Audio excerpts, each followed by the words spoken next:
Have you ever felt that you are not in the driving seat of your own life? It feels like life is running on autopilot. You wake up every morning, go to work, eat, come back, scroll, and fall asleep. The days turn into weeks, the weeks into months, but deep inside you know something isn't right. You feel that you have strength, you have potential, but some invisible chain is holding you back. You want to move forward, but you can't.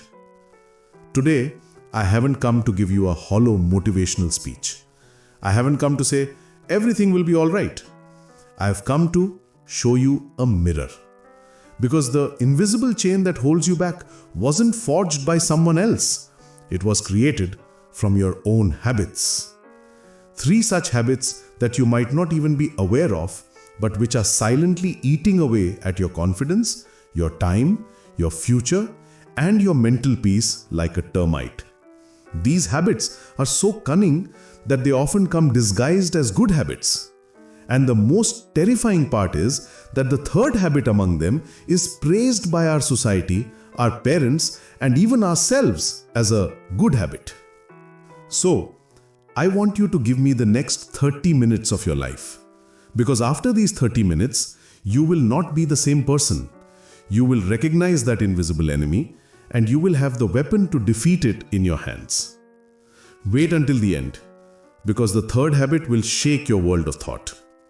The first habit is familiar to all of us, but we don't know its true form. Its name is procrastination, but I call it the comfortable death trap of "I'll do it tomorrow." You're thinking, I already know this. It's just a bit of laziness. No, this isn't laziness. It's much deeper and more dangerous than that. Let me explain. Our brain always looks for the easy path. It wants to avoid hardship. When you think about a big or difficult task, like starting a new business or studying for an exam, a part of your brain gets scared. The fear of failure, the fear of hardship, the fear of not being perfect. And to give you instant relief from this fear or discomfort, your brain makes you a simple offer. Hey, let it be for now. We can do it a little later. Let's just check Facebook for 10 minutes. The moment you postpone the task and pick up your phone, your brain gives you a small reward, a little bit of dopamine, the feel-good hormone. You feel a temporary sense of relief. But this is the trap. You aren't actually avoiding the work.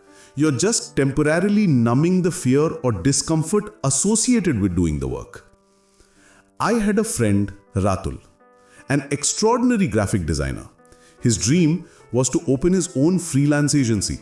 He had the plan, the skills, everything. He would tell me, dude, just 1 more week. I just need to create the perfect portfolio for clients. Then I'll start. A week later, he said, the portfolio is ready, but I need to make my website design a little more perfect. A month later, he said, the website is almost ready, but I need to understand the current market a bit more. I'm doing some competitor research. 2 years have passed. Ratul is still in the same place. He's still researching, still planning. In the meantime, designers less skilled than him have started, made mistakes, learned, and are successful today. Ratul's life wasn't destroyed by his laziness, but his fear of not being perfect and his addiction to instant gratification. That one phrase, "I'll do it tomorrow," stole 2 years of his life. So, what's the way out of this death trap? There are 3 ways. The 2-minute rule. Tell yourself, I won't do the whole task. I'll just do it for 2 minutes. Want to read a book? Just read for 2 minutes. Want to exercise? Just warm up for 2 minutes. Take the very first step required to start. 99% of the time, after working for 2 minutes, you won't stop. Because the hardest part is getting started. Turn fear into fuel. Fear setting. Take a blank piece of paper, make 3 columns. In the first column, write, if I don't do this task, what will be the negative consequences in my life in 6 months or 1 year? In the second column, write, how can I prevent these consequences? And in the third column, write, if I do this task successfully, what will be the positive outcomes in my life? Don't run from fear. Face it. Turn the fear of inaction into the fuel for action. Design your environment. Don't rely on your willpower. Design your environment in such a way that doing the right thing becomes easy and doing the wrong thing becomes difficult. Want to read? Don't keep your phone on the study table. Keep the book there. Want to go for a run in the morning? Lay out your shoes and clothes in front of your eyes before you go to sleep. It will take time to get out of this trap, but every small step is a victory. The second habit is much more subtle and destructive than the first. It's almost invisible from the outside. It is the mirage of finding yourself in others' eyes, or the addiction to external validation. What does this mean? It means your own happiness, sadness, your self-esteem, all of this becomes dependent on the opinions of others. Think about it for a moment. Does your mood depend on how many likes you get on your Instagram post? Do you wear clothes that you don't like, but you wear them because your friends will praise you? Are you afraid to speak your mind because you fear others might find you judgmental? Does a little praise from your boss or parents make your whole day, while a little criticism shatters your confidence? If the answer to any of these is yes, then you have handed over the remote control of your life to others. You are no longer the driver of your life. You are just a passenger, being controlled by others. This habit is like an invisible prison. It slowly kills the real you inside. You no longer do what you love to do. You do what will get you likes, shares, or praise. Your individuality is lost. Let me tell you the story of a girl named Neela. She was a phenomenal painter. Her paintings had a unique style, a depth. She started posting her art online. Some people praised it, but many criticized it. What kind of art is this? I don't understand it at all. Neela was very hurt. She thought, maybe I have to paint what people like. She abandoned her own style and started painting what was trending on the internet. Generic pictures of flowers, animals, and surprisingly, the likes and comments on her posts skyrocketed. Everyone started applauding her. The outside world saw her as a successful artist, but Neela was dying inside. Every time she picked up a brush, she felt like she was betraying herself. She gained thousands of followers, but she lost herself. What is the way out of this invisible prison? Define your audience of one. Forget about the thousands of people. From today, the only audience for your life is the you from 10 years in the future. Before making any decision, ask yourself, will this action make the 10 years from now me proud? Work to please your future self, not your Facebook friends. Create before you consume. Take control of the beginning of your day. For the first 30 minutes after waking up, don't look at any social media or news. That time is for yourself. Write in a journal, plan your day, meditate, or just sit quietly with yourself. First, connect with your inner world, then with the outer world. Create an opinion filter. Not all opinions are created equal. Choose 3 to 4 trusted people in your life, a mentor, a true friend, or a family member whose opinions matter to you. Take everyone else's opinion as just information, not as a verdict. If you listen to everyone, you'll get nowhere.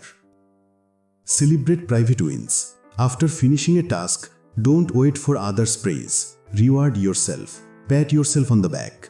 When you learn to validate your own work, the addiction to external recognition will fade away on its own. You are still watching this video. That means my words are resonating with you somewhere. You might have found yourself in the first 2 habits. But I promised you, the third habit would shock you. Because now we are going to talk about the habit that is the most cunning. The one that causes the most damage while wearing the mask of success. The one that keeps us busy but doesn't let us move forward. The third and most dangerous habit is the illusion of preparation. The performance of being busy. What does this mean? It means endlessly learning, researching, planning, watching tutorials, reading books, but never actually starting the real work. This habit is so dangerous because it feels good to do it. It gives you a false sense of being productive, of making progress. When you watch videos on a skill on YouTube for hours, you feel like you are learning the skill. When you buy 10 books and line them up on your shelf, you feel like you are becoming knowledgeable. But you are actually accumulating knowledge, not applying the knowledge. This is covering the fear of starting with a beautiful intellectual blanket called preparation. This is the smartest form of procrastination, because you can tell yourself and the world that I am not being lazy, I am preparing. Listen to Sumon's story.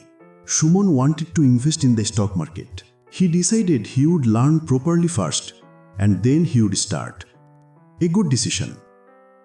He started reading one book after another. From Warren Buffett to Peter Lynch, he finished them all. He bought online courses on the stock market, watched hundreds of hours of videos on YouTube. He could explain complex stock market theories to you that would leave you amazed. A year went by. A friend of his who knew nothing about the stock market started with just 5,000 taka. He lost some money, but he learned a lot. After a year, he has a small but profitable portfolio. And Sumon?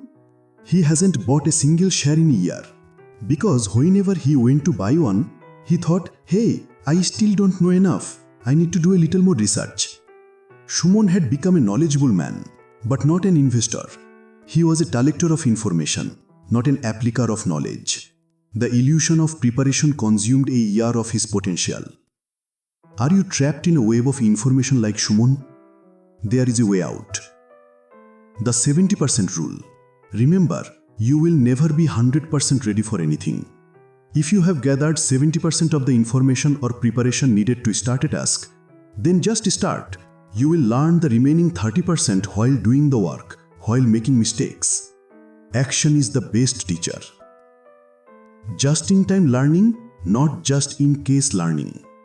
Don't try to learn everything in advance. That's called just-in-case learning, in case it might be useful someday. Instead, practice just-in-time learning. This means learn only what you need to know for your very next step. Apply it and then learn again. To learn how to drive a car, you don't need to know in detail how the engine works.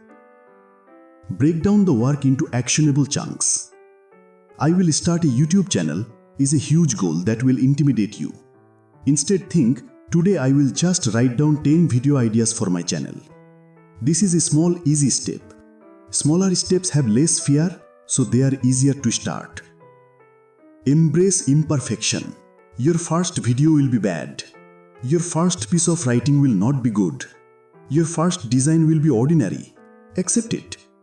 A simple published work is 1,000 times more valuable than a perfect unpublished dream.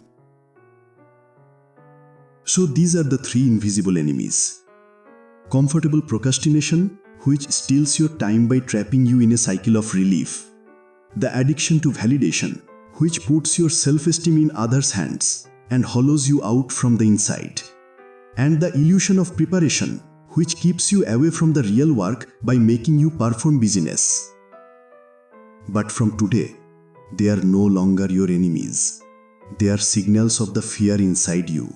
Fear of failing, of being rejected, of being imperfect. And the way to be free from this fear is in a single word: action. Imagine 1 year from today. Where do you want to be? In the same place, bound by the chains of these 3 habits? Or in a place where you are doing the work you love, living life on your own terms, and feeling a strange sense of peace every night before you go to sleep? That future is just one step away from you. A small, imperfect, but real step. Your life is not ruined, not yet. These habits have just put you on pause. Today, right now, it's time to press the play button. I want you to take one step right now. This is not just video, it's the beginning of a new chapter in your life. Go to the comments section and write to me which of these 3 habits is harming you the most. But that's not all. I want you to make a promise. Write in the comments, against name of the habit, today I will do one small action. For example, against procrastination, I will read a book for 2 minutes today. Or against the addiction to validation, I will do one thing for myself today and not tell anyone about it. Or against the illusion of preparation, I will write the first paragraph of my first blog post today. Your comment is not just a comment, it's a contract with yourself. Let's all turn the comment section into a space of inspiration. If this video has shed even a little light on your third world, if you feel that a friend of yours needs to hear these words, then share the video with them. And if you want to be a companion on my journey, don't forget to subscribe to the channel and press the bell icon. Because the change in your life won't happen someday.